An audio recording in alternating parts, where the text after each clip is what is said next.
Masaya, makabuluhan at puno ng aral. Yan ang hatid ng Learn and Play with Aling Police Everywhere.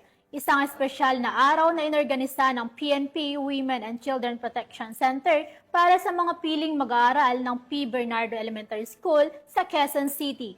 Yan ang magandang balitang hatid ni Patrolwoman Sana Rose Luna.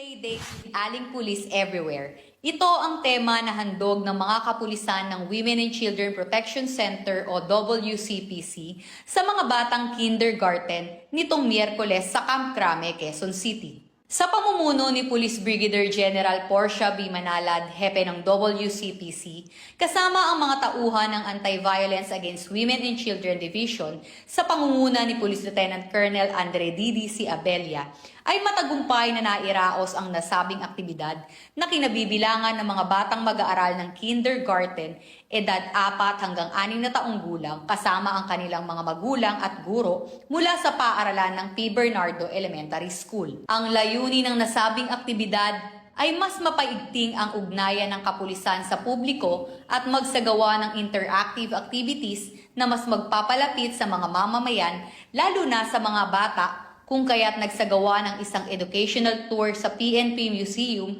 Kasunod nito ang masaya at aktibong pakikilahok ng mga bata kasama ng kanilang magulang at guro sa inihandang activities ng mga kapulisan na ginanap sa New WCPC building. Naghandog din ng regalo at munting salo-salo ang mga tauhan ng WCPC para sa mga batang mag-aaral. Samantala, nagbahagi naman ng mensahe at pasasalamat ang hepe ng WCPC para sa mga bata, magulang at guro na dumalo sa nasabing aktibidad. Ay, galing naman sa school ha. Tapos behave tayo. Nakikinig ba kayo kila mama at papa? Pag may problema po, tawagan niyo po kami sa police. Pupunta po kami sa inyo. Anytime po, na gusto niyo kaming pamingin.